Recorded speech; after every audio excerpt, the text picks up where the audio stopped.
Hi, everybody. Introduce you. You know, hello, everybody. She doesn't I can really introduce need an myself, I introduction. suppose. I am Siri Vaeth. I'm the executive director of the Cystic Fibrosis Research Institute, which is located in Palo Alto, California, but which serves the nationwide and global cystic fibrosis community. And I'm very honored to be presenting at this conference. Thank you so much, Melissa, for this invitation. I will say that personally, I was very involved many years ago in California with the passage of Proposition 71, which established the California Institute for Regenerative Medicine. I was my county co-chair. I will say I'm in a very blue county, and we had the second highest passage rate after San Francisco. So proud of that. And then years later, came back to help support Proposition 14 to continue funding for the Institute. So yeah, it's really an honor to be here. So we have been the Cystic Fibrosis Research Institute, CFRI. We are honored to be one of the 70 organizations that are part of the Healthspan Action Coalition. And I have to say, it's I think partly why I was asked to present here is that cystic fibrosis is in an incredible transition period in which it was absolutely, basically a death sentence for people who were diagnosed with CF. But thanks to advances in research and new therapies, the concept of healthspan is all of a sudden becoming very relevant. So CFRI, our mission, we do want to be a global resource for the CF community, and we do this through funding research, including we're funding stem cell research at UCLA, gene therapy at Stanford. But we also do a lot of education, psychosocial support, wellness, advocacy, and I just wanted to point out our vision, actually we always have been leaning into a healthspan concept in that for our community we want them to have the highest quality of life possible. So cystic fibrosis is a rare disease. For those of you who don't know the official definition, it means one that impacts less than 200,000 people in the United States.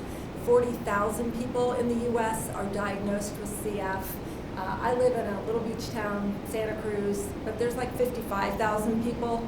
So when you think about how few people that is in a nation of 334 million people, it is a very small number. But I will say the community has been pretty strategic in raising awareness. I'm always surprised how many people have heard of cystic fibrosis, even if they don't understand the implications of it at a deeper level.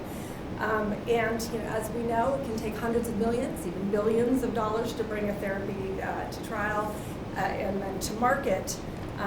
But we have helped advance actually the whole concept of venture philanthropy, with investment from nonprofits to advance research. CF still has no cure. Until recently, as I said, it was essentially a death sentence, but we've come a long, long way. And life expectancy, which when CFRI was formed in 1975, those kids were not expected to make it 15 years. And now the life expectancy for people who were born more recently and can use these new therapies, it's projected to be about 50 years old. I put that picture there because that is my dear friend Paul Quinton, who is one of the preeminent CF researchers, absolutely changed our understanding of the disease. He is in his 70s, he has cystic fibrosis, and he made one of the most pivotal discoveries in CF, and the way he did it, he literally cultured blood vessels and skin cells from his own arms to pursue his research, to move us forward. So I always like to include Paul. So this is one of the earliest references to cystic fibrosis. It actually got woven into, of all things, like a German folk song, folk tale. But woe to the child who tastes salty from a kiss on the brow, for he is bewitched and soon will die. And that is one of the issues with CF. It is a sodium chloride transfer issue. One of the hallmarks of it is tasting salty. And I do wish that someone had just said that to me right after my daughter was born.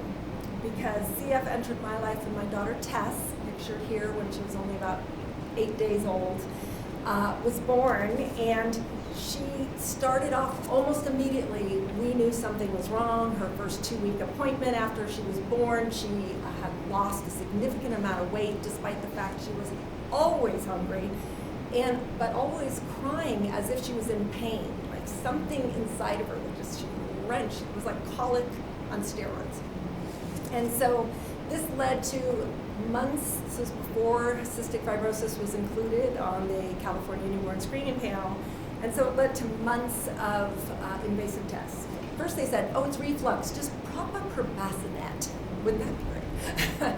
Then they told me, oh, it's probably an allergy to your breast milk, stop nursing. That didn't help either. Then it was her liver function started to go off, and then she was still losing weight. And she had to drink barium from a bottle and have prolonged x-rays to check esophageal function. She had to have an endoscopy, a colonoscopy. And it was when she was 5 months old, she developed pneumonia, that the specialists connected the dots and tested her for CF. Ironically, the test for CF, it looks like a smartwatch. You strap it on the wrist, and it has little electric pulses, and it collects sweat. And they measure the level of salt that is in the sweat, and that is the determination of CF. And so for all the expensive, invasive, brutal tests they did to my little baby, who was diagnosed at 5 months old, and anybody who's a parent would know that at 5 months, your baby should weigh more than 9 pounds, 15 ounces. She was the size almost of, oversized newborn. She could not gain weight. So we now know, this was a shock to us. I am a carrier of the CF gene. My husband is as well. We were the first identified carriers in our family. Obviously, we all know about genetics, and it is an autosomal recessive disease in which each parent has to be a carrier with each pregnancy, 25% chance of a child with CF, 50% chance a carrier, 25% chance not a carrier, does not have CF. So since then, though, we have learned that of the 5 siblings between myself and my husband, 4 out of 5 of us are carriers of the CF gene. So that just shows the roulette of genetics and how you literally can go generations without ever having that disease. So when she was diagnosed, it was a bombshell. We were told her life expectancy was the mid to late 20s, and she is now 28. A musician, doing her thing. But I will say that when she was 7, that she's really lived with a physical and emotional burden from this disease. When she was 7, she was taking piano lessons. She was learning "My Heart Will Go On," inspired by Celine Dion. She Googles Celine Dion, and I'm in the kitchen, and she walks in and she says, "Mom, I didn't know I was going to die because I have cystic fibrosis."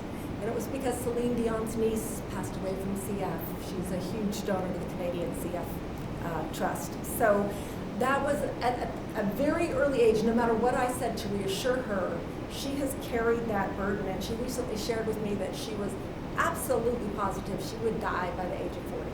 That no matter what I said about any research moving along, that she always felt that burden. So most people, just a quick little thing about CF, people think of it as a respiratory disease, and that is because of that sodium chloride problem, all the mucus we have in our bodies, our entire bodies right now, it is thicker, it is drier, less moisture can get there, and that thick mucus in the lungs becomes, if you were in a biology class and you needed a petri dish to do, or any of the scientists here to do an experiment, that is what the CF lung is like. It is begging to grow pathogens. So there's a chronic inflammation, many infections, leads to respiratory failure ultimately. So that is what most people die from, that is what it's most associated with. But that same issue is impacting every system in the body. So chronic respiratory infections, sinus polyps. My daughter has had 5 sinus surgeries to remove polyps. There's osteoporosis. When she was only 11, she was diagnosed with osteopenia because of the absorption issues. There's not enough calcium being absorbed into the bones. Some people have horrific intestinal blockages that really require hospitalization to stop the blockage. Many men who may have a mutation of CF who they're not, they may be even told they have asthma, irritable bowel syndrome, what have you, are diagnosed with CF when they are trying to have kids and their wife or partner cannot get pregnant. And it's because 98% of men with CF have an absence of the vas deferens, and so are producing sperm, but it cannot leave the body, and hence a late diagnosis for many men. And then, of course, because it's blocking the ducts from the pancreas, every time we eat something, all those enzymes are just diving into the small intestine, we're absorbing nutrients, those are blocked, and so people are not able to absorb nutrients, need to take replacement enzymes every time they eat. That also damages the pancreas. Diabetes is a secondary condition. It is a very complex, multisystemic disease. So making things more complicated, there are over 2,000 mutations of the CFTR protein, and they have identified 400 that are disease-causing. And the reason this is important is that it isn't a genetic disease where they have discovered, oh, it's on this chromosome, this is it, and then we have a shot on goal. And obviously, as we heard from Francis earlier, even when you know, it is a long process towards a cure. But what they do know is that there are literally hundreds of mutations, and so when you look at, it has to be specialized medicine. Unless you can get a big, massive curative therapy, it has to be case by case, mutation by mutation. So let's see. And then the other thing that's interesting, I know identical twins, so their DNA is the same, who both have CF, who've had very different disease expression. And that, of course, is that whole nature-nurture, environment plus genetics, and the outcomes can be very different for the genetic system. What basket of medications, what is that about? Well, that is about the fact that my daughter once added it up. She takes over 18,000 pills a year. And it's because it's a multi-systemic thing. So it's every time she's eating any food, she's taking 8 pills to be able to digest that food. And I will say, my daughter, in a complete separate strike of lightning, which has nothing to do with CF, also was diagnosed with epilepsy at the age of 6.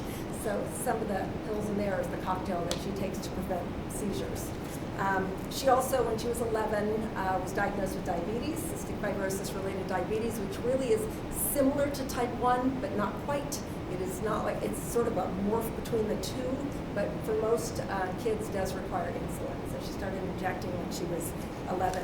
And in fact, when she was, she's had the 5 sinus surgeries. During a healthy year, she calls it a healthy year, she took over 18,000 pills, gave herself about 1,000 insulin injections, tested her blood sugar at least 1,200 times. So it's a very burdensome disease. And the other thing is, you can see in this picture here in the upper, well, actually both pictures in the center, these little girls, they have this vest strapped on.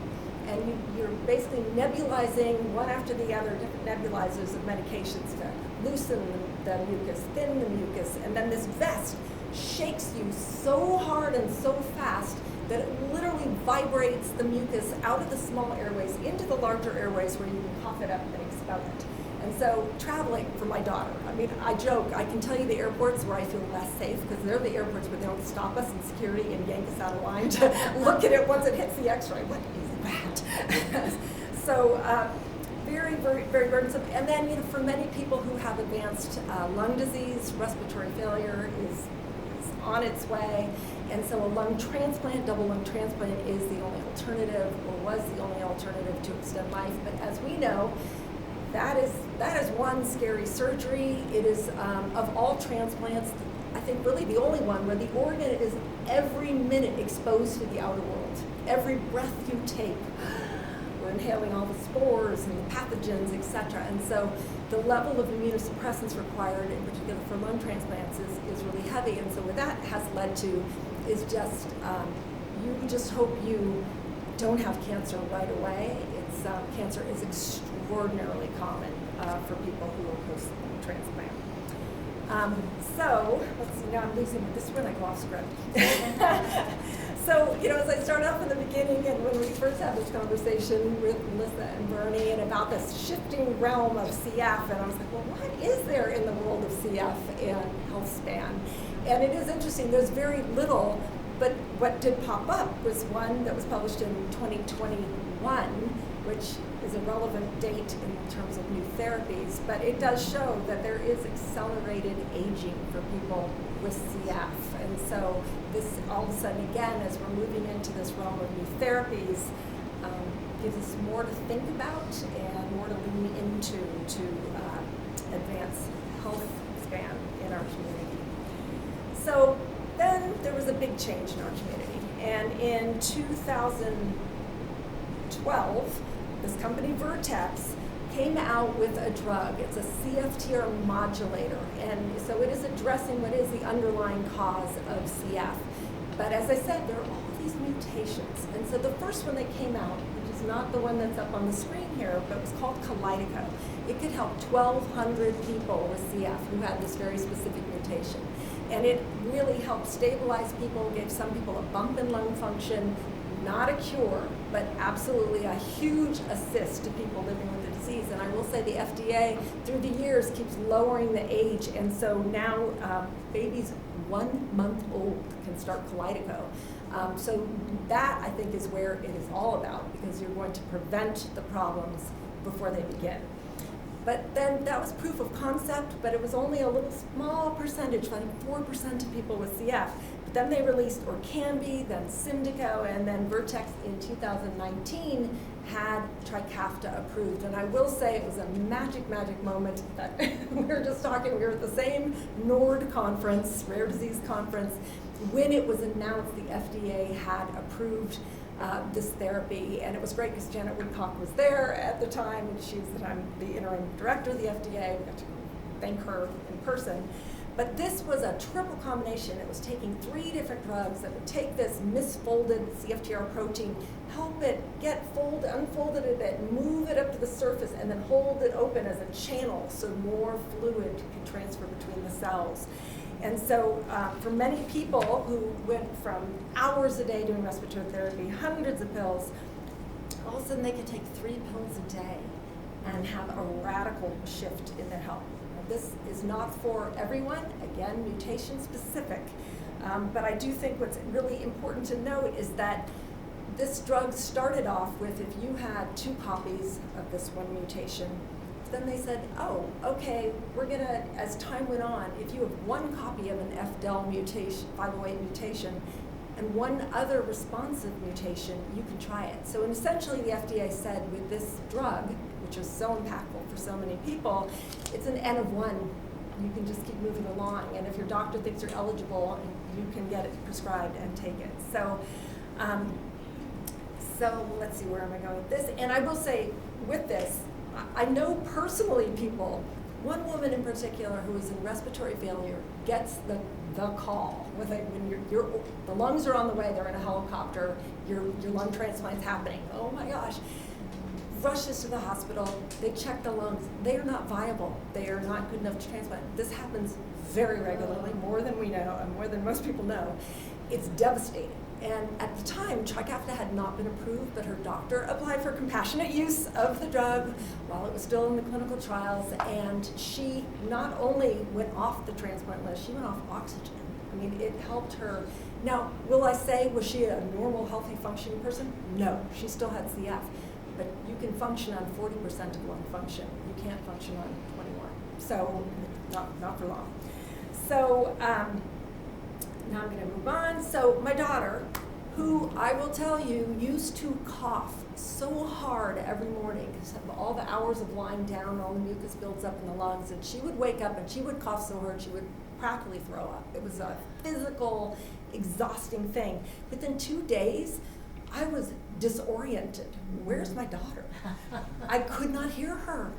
Her cough stopped. I mean, I could find her on the other side of Costco. I mean, that says a lot. I would go into Macy's and know exactly which dressing room. It was her chronic cough.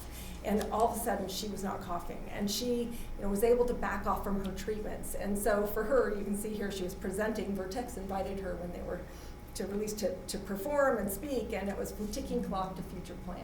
Like, what do I do with this now that I thought I would die? So, let's see. So just, here's some, if you Google Trikafta in the CF world, it's just everywhere. People post pictures of themselves opening their first box.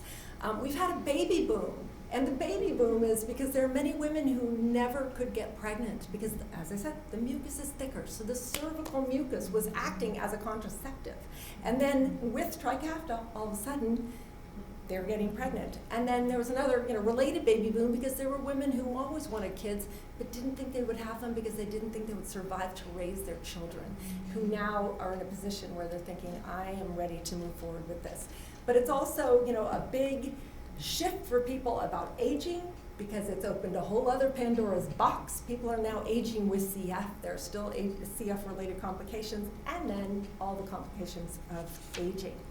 And I will say, my daughter stopped coughing. She stopped doing her treatments. Her lung function is now almost normal. It's better than it's been since she was a child. And get this, she's not injecting insulin anymore. So it actually helped restore pancreatic function for her. But this is also relearning who I am after Trikafta. This is where the big new issue comes in. It's obviously the health issues that come with being aging with cystic fibrosis, but it also is the issue of I didn't go to college because I didn't think I'd be alive. I didn't even think about retirement funding. I didn't think about a career. I mean, my own daughter will say, I never felt like it mattered with my career because I could start something and then I could try something else, and I should probably try something else because I don't have that much time, so I should try everything I can really quickly. So it's been a huge, huge shift. Let's see, and so, there are all sorts of things with adults and CF, very high rates of colon cancer, 5 to 10 times the rates of the general population. They think the CFTR protein is impacting the colon. Mental health issues, hearing loss, that's another thing. Physicians never worried about prescribing these very harsh antibiotics because it was about lifespan. You're having an infection, we need to save your life, we're going to prescribe this. There are many members of our community with hearing loss, and it was never thought, again, people were going to live that long, so do what you can right now. So, so there are many other impacts of aging. But the one issue that comes up in our community is this misperception that CF is a white disease, that it only impacts people of European descent, and typically that is how it is described in the literature. The primary genetic disease of Caucasian people, but the truth is that CF impacts people of every race, every ethnicity, at different rates, but absolutely occurring. And what's happening is just this chronic misdiagnosis, late diagnosis. And so that's an issue because it absolutely exacerbates disparities in healthcare and then disparities within our own community.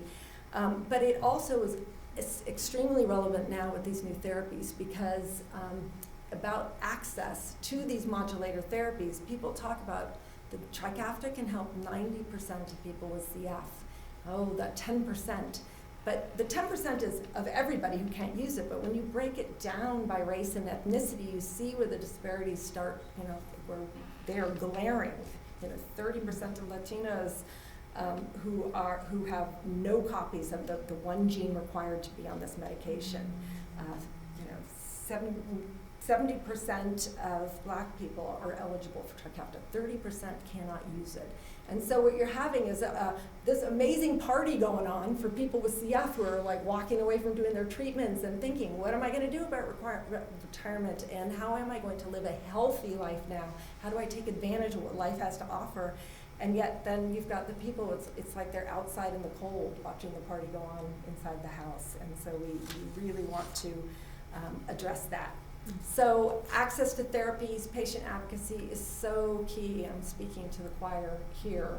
It is, everything everybody has said. And, whenever I talk about advocacy, when we do trainings, in our community, I go, there's advocacy with a little a, and there's advocacy with a capital A.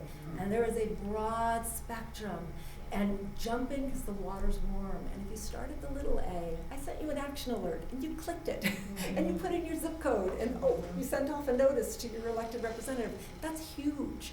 And then all the way up to, join me in Washington, join me in Sacramento. Let's advocate, let's make change. We are involved at CFRI in many different issues, and I will say, the rare disease community, there are diseases that impact, just a few hundred people in our community. Sickle cell's 100,000 people in the United States, CF 40,000, though I always say 40,000 diagnosed because of the disparities. We think there are a lot of people who have not been diagnosed. But we are all so much stronger together, and so I'm looking forward after this to a brief little panel to talk about rare disease advocacy. And I think I'm looking at Frances here, who has lost children to Huntington's disease and is still in the fight each day.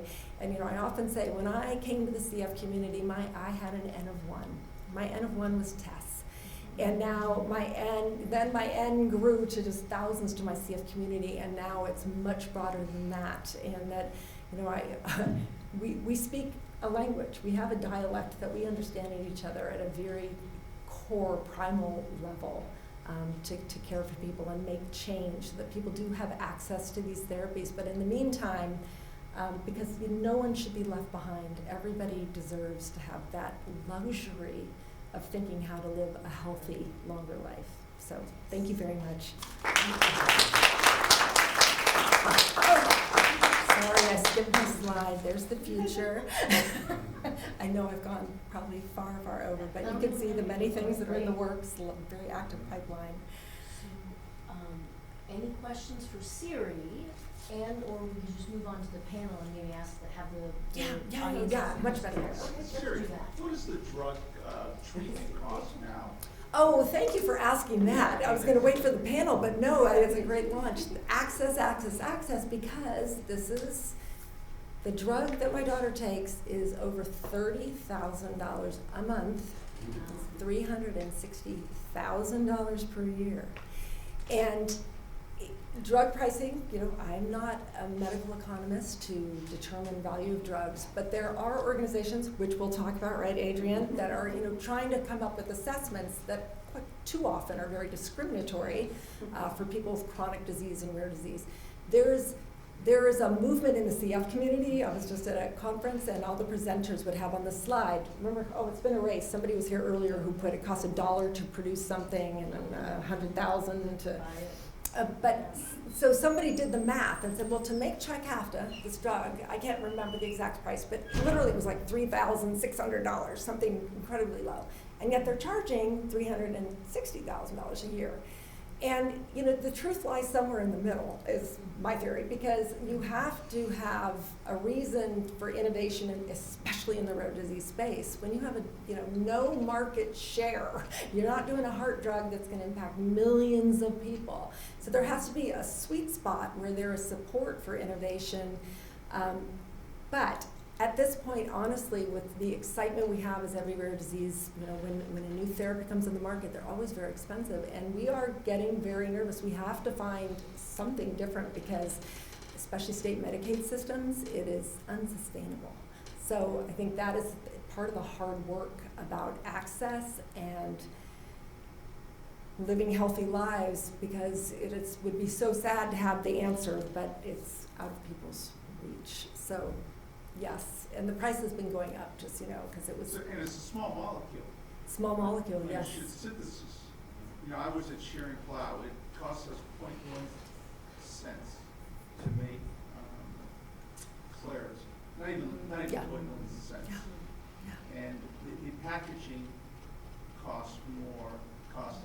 We got up to a penny, and then advertising was 5 cents, and so. At marketing, and then we sold it for average retail, during its patent life for $5 a pill. Yeah. So you can see, as I was an executive, so and now as I think about it, and the gene therapies, which I'm a specialist in, and the Kevin's one, that will cure the problem is nobody can afford $4 billion. A year, and I think it's going to be interesting. I don't know what to do about it because I can make it. I thought about it. Well, we can have a conversation afterwards about what's going on globally, because this is a whole issue: global access to the therapies, and when you have a company taking out patents in countries where they're not distributing it, that's. Process is patented, and the issue is once the drugs go off patent. 20 No, years. no, it's 20 years from Yeah. inception, it just, there's Then 5, I exclusivity, et think, cetera. for exclusive. So what you can do is you could probably make the world of biosimilars has been horribly, and generics have been puzzling. It's not worked like it should Yeah. as a free market. Yeah, EpiPen, right? Perfect, that's North Carolina. Okay, so I think I should bring my people up here too, Yes, right? yes. So we can all be together. Jonas, It's part of the problem, Adrian. it's part of the problem, Okay.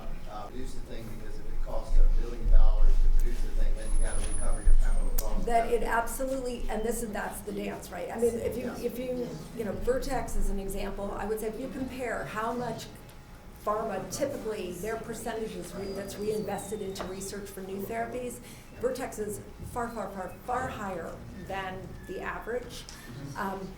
So there's that. Then they'll also say, yes, we're recouping years and years and years and years of research that, hundreds and hundreds of millions of dollars, but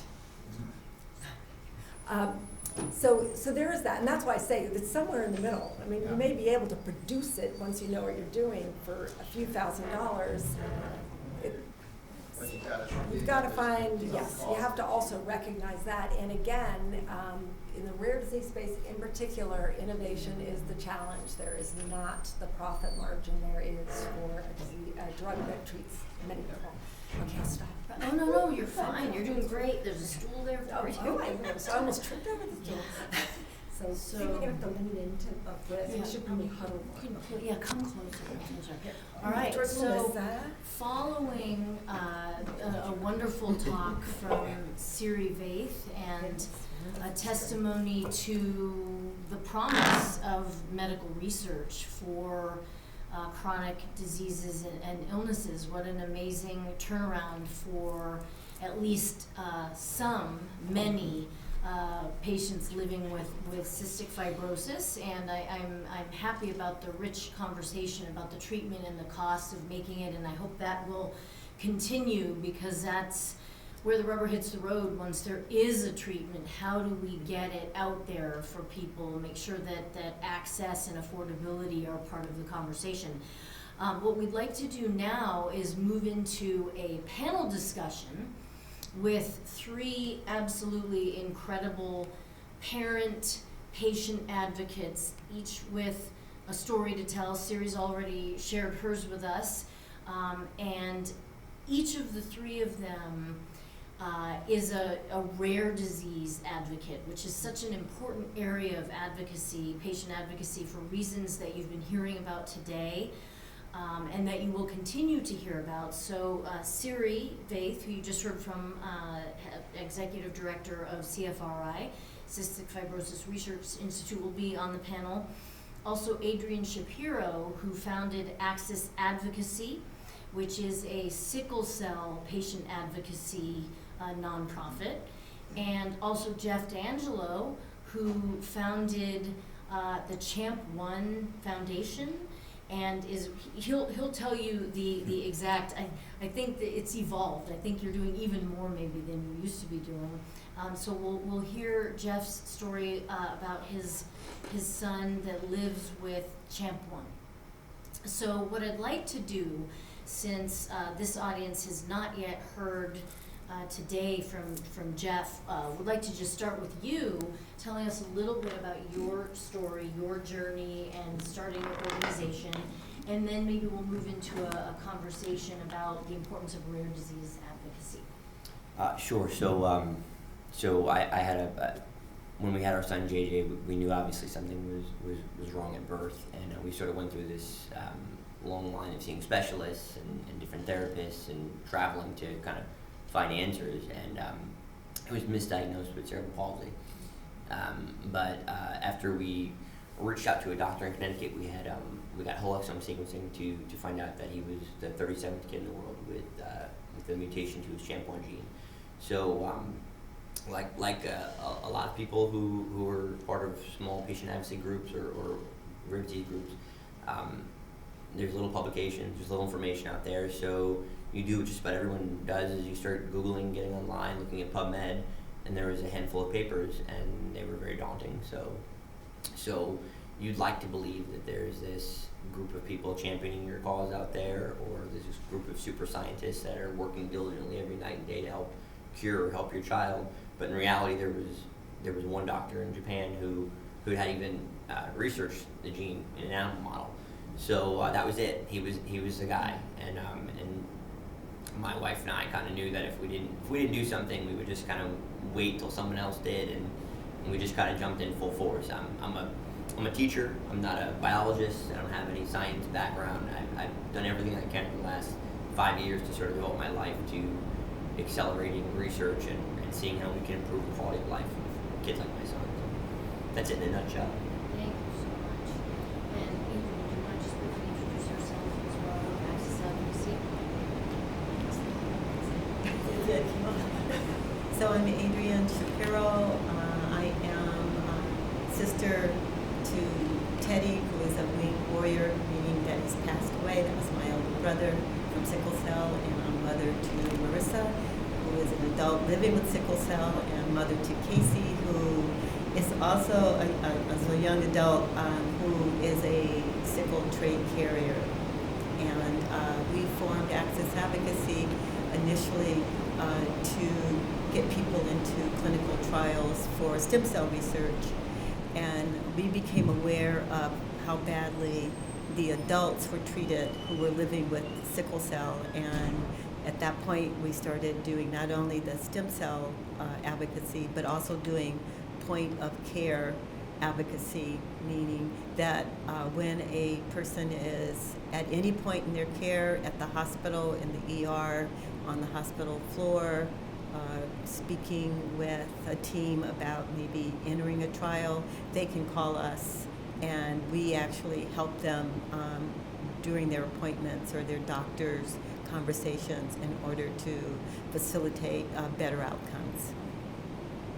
Thank you, Adrian. All right. So really what I would love to hear from each of you is, at what point in your journey did you realize that it was a conversation about rare diseases that you were in, not just about your disease of focus because of the unfortunate coincidence that someone in your family had the rare disease of your focus? When did your view broaden, and what was the reason that happened?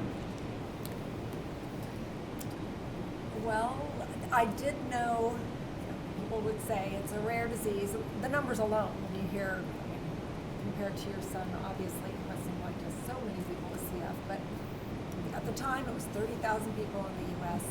And so just knowing how small that group was, I knew intuitively it was a rare disease. I think in the beginning, it was all about my mastering the disease, a whole bunch of information incoming, how to care, how to provide respiratory therapy, what do you do to keep your child healthy. But I will say, I'm a social worker by nature. That says a lot about my personality. I was a lean in. It was not just about information, it was about community. So I immediately was wanting to plug in, attend conferences, connect with other families and individuals with CF. So that was like my first step. But I will say I also have always, as you know, policy is everything. Legislation is key. I mean, there are all sorts of changes that can only happen in gathering together. And so I think it was not too long in that I started being more interested in the broader rare disease community, because again, the voice of even a disease that is so small, people go, oh, that's so horrible about your daughter. So right. That sounds like a horrible disease, but it's such a small thing that you can't get the momentum, and yet we all do share this unique issue, innovation, research, more information. So the connection just drew me.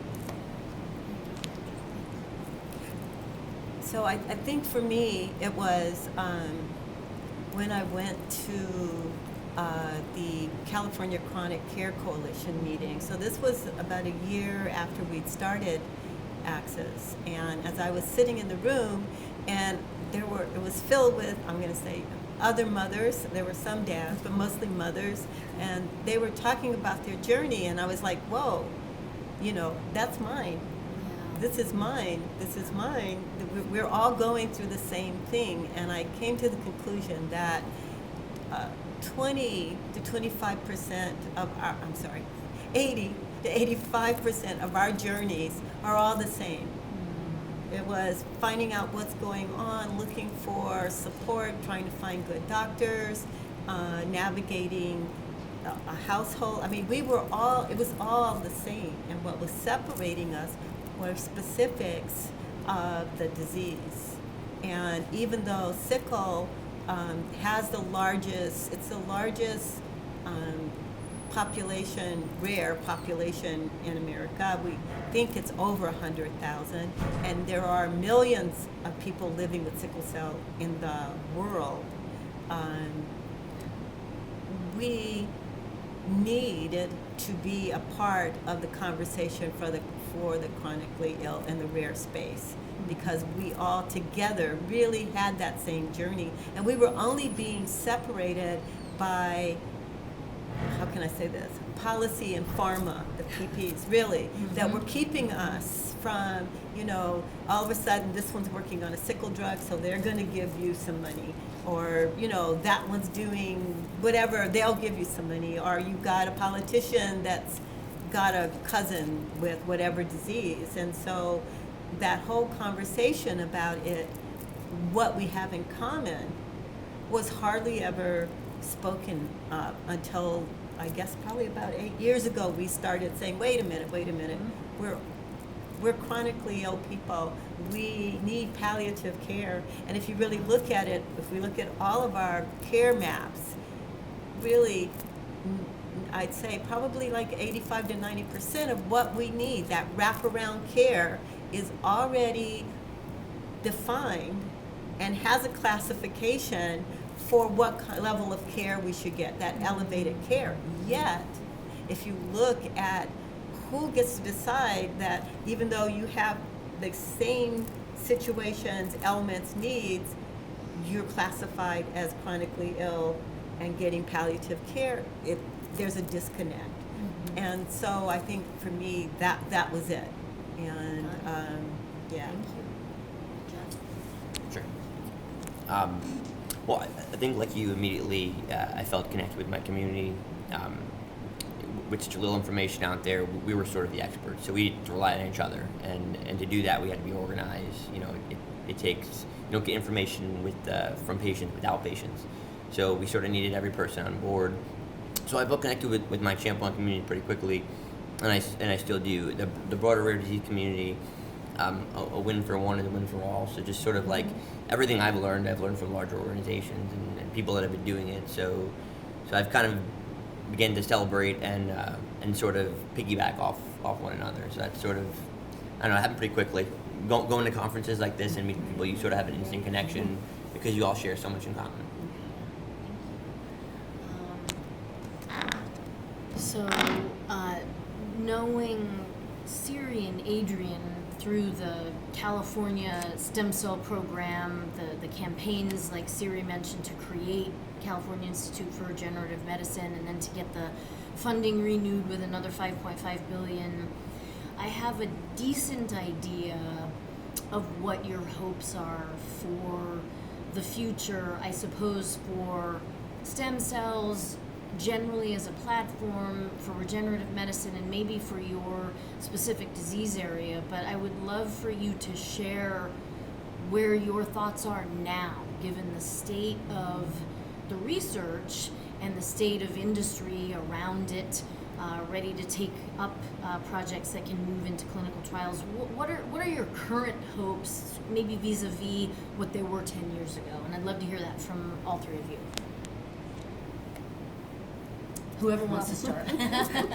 Well, maybe, sometimes you hear from your peer and then you're like, oh, I wanted to add this. So we'll just keep passing the microphone around. But I will say, yesterday, I was so unbelievably inspired by these presentations. And those of you who were there for the public day, I mean, the using amniotic fluid and seeing these photos of these horrific wounds and injuries that then literally a week later were looking so much better. And seeing like the creation of these lungs, you know, these little test tube lungs. And my mind was racing because I was thinking, oh my gosh, just think if there was a capacity for a lung transplant where you're not going to have that rejection because they're using your own stem cells, so you don't have to use those immunosuppressants. And I was just riffing in my head and all the potential applications for CF. And I think it is with all science, sometimes it feels like the more you know that you don't know. Yes. And so it's this constant process. And so I think I still have that hope. I think what my understanding now is just the applications can be so much broader. I think when I first came to this, I was all about those lungs, and now when you think about the many applications for CF with its complex complications, but also so many other diseases, that it makes me very excited. And I do feel like there has to be more synergy. Like when I'm sitting here yesterday, we were saying, how are people caring about trivial stuff when this is happening? Like this is like a huge, amazing thing, and everybody needs to plug into this. So I think it's synergy, rare disease advisory councils, elected officials, policy. Grassroots efforts. It's newer coalitions. It's going to take a lot, but I think I feel I have my own regeneration going on here with absolutely. enthusiasm. You pass it through? Yeah, I'm gonna pass it through. I share your enthusiasm. I think it's amazing. I just and this might be somewhat irrelevant, but just yesterday we renewed my son's sister, my daughter Mia. We just renewed her umbilical stem cells that we store. So this is the place to be to ask questions about that. I mean, there is a lot of hope. There's so much innovation. Our disease specifically is in the brain. So like for the first time in history, we have Champlain neuronal stem cells being studied, organoids being grown. So there's so much hope that comes in this area. So I would be remiss if I didn't mention that when sickle in 2019, 18-19, when there were FDA-approved drugs, which were quite expensive, they went from $3,000 a month to, I think, $20,000 per month. That the companies who developed the drugs did create programs so that anyone who wanted to try the drugs had access. So I need to say that because I would be remiss to not say that. They came up with programs. We handle requests from patients all the time where they can get these drugs free. So I had to say that on video. So where am I? I am in that space where we are about to go to market. I like to say I was right. I predicted we would be going there sooner rather than later. I say if I have any real major concerns, it's that the state of our current healthcare system is such that those people who someday should have access to these new treatments won't have access, not because it's not safe and not because it costs too much, but because they've received such poor health care, and so their bodies are not able to partake in the transplant. I think for me, because I always live in the future, I'm with that growing that whatever I need in the Petri dish or on Timmy and having it done. I think that's where we're going, but also to take a step back and look at how this technology is also going to be affecting so many other things. So not only our healthcare, but our food production. We've got, fish being grown in vats and steak and all these other kind of things. I think that we are clearly at a place where the future is here.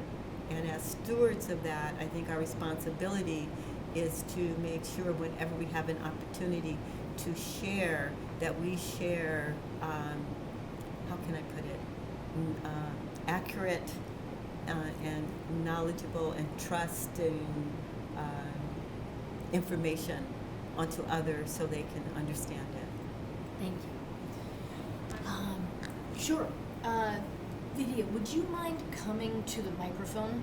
Or ask your question and we'll repeat it. This is Vidya, everybody. Hi, I just have a question. How do the national organizations plug into like the small organizations like yourself? Like, do you get support from other cities and states? You know, something like the National Cystic Fibrosis Foundation. Was I able to plug in and help you with anything? Will you repeat the question? Thank you. So her question, and correct me if I say this incorrectly, how do these smaller organizations plug in with national disease organizations? And are they supporting the smaller groups or not? And I can respond for us. The CF Foundation is huge. It's a multi-billion-dollar organization. The drug Trikafta, they helped invest in the research to get it there. They received some royalties back. They have a lot of money, and the great news is they invest in many, many studies, large amounts of money. I have a daughter with CF. I'm like, you please go, keep doing that work. But it's a very large organization. It has chapters across the country, and it's a lot of fundraising. I will say, for me, when my daughter was diagnosed, great strides. It's a walkathon. It's the big money machine for the foundation, and very community building for the CF community. And I did that in the beginning. But I leaned into CFRI because it answered what my needs were. And it was that it wasn't just, I felt I was getting really important information, but most importantly, I felt supported and I felt connected to my community, that it wasn't about fundraising, though I did that for the organization. And I think, in the realm, I would be surprised if in other diseases, hemophilia, sickle cell, where you're seeing a transfer of funds or support between. I think in the beginning for the foundation, as there are many, many other CF-related organizations, many of us partner because we feel like there's the monolith, and then there's the rest of us. You know what I always say? I assume that people who receive services from my program, and I didn't talk about the many, many things we do, I assume that people are coming to me for the counseling services and coming to that conference, but then they're going to that group because they're getting running shoes and race entries, and then they're going there because they want to go to that conference. I want our community to have as many options so that it's hell living with CF. It's hell to raise a child with CF, and the more options, the better. But I don't really see any lateral, and I would say that from other people I know in other groups that have many different national and smaller. I would say there's communication between. So like an example, again, the foundation is so large compared to us, but we have an agreement. Like, we underwrite counseling services, huge rates of depression and anxiety in our community. Nobody's funding counseling. We do that. People can come to us. We will let them choose their therapist of choice. We will support the sessions. The foundation says, we're never going to do that, so we're going to refer people to you. Mm-hmm. Well, the foundation also has a thing with the insurance to help people navigate insurance. We're never going to do that. They have a whole team, so we refer people there. So I think the best thing we can do is support one another. We're supporting one another by supporting our community to direct them to the resources. I don't know if Adrian and Jeff want to add to this, and then we might have time for one more question from the audience, and then we have another speaker coming up. So, yes. So maybe we could just finish with this question. Sure. Yeah. And I was with sickle. It was the same. It's the same. Many of us that are I'm going to say parent based are much more agile and much more connected and focused on what it is to take to actually live with the disease, where our national organization's responsibility is to, I think, like national, international awareness and, plugging us. Yeah. So I think we would not exist if there were not a need for us to do the kind of work we're doing. Yeah, my answer is going to be different. We want to aspire to be what some of these larger organizations are, but this is sort of a grassroots effort. So there's a dad in Italy who's just opened a foundation. There's a dad in the UK who just opened a foundation, and we're doing this primarily to join with funds to raise money so we could fund more research. But some of the service, like we'll pay for account. We're trying to work together.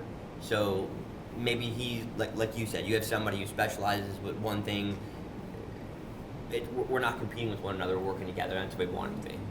That's great. And I think that is a great note to end on. Working together, a theme that we've heard all day. Round of applause for this panel. Thank you. And please stick around. We have one of the great minds in patient advocacy and policy and how best to marry those two. Doug Oliver coming up in just a few minutes. So stick with us. Thank you.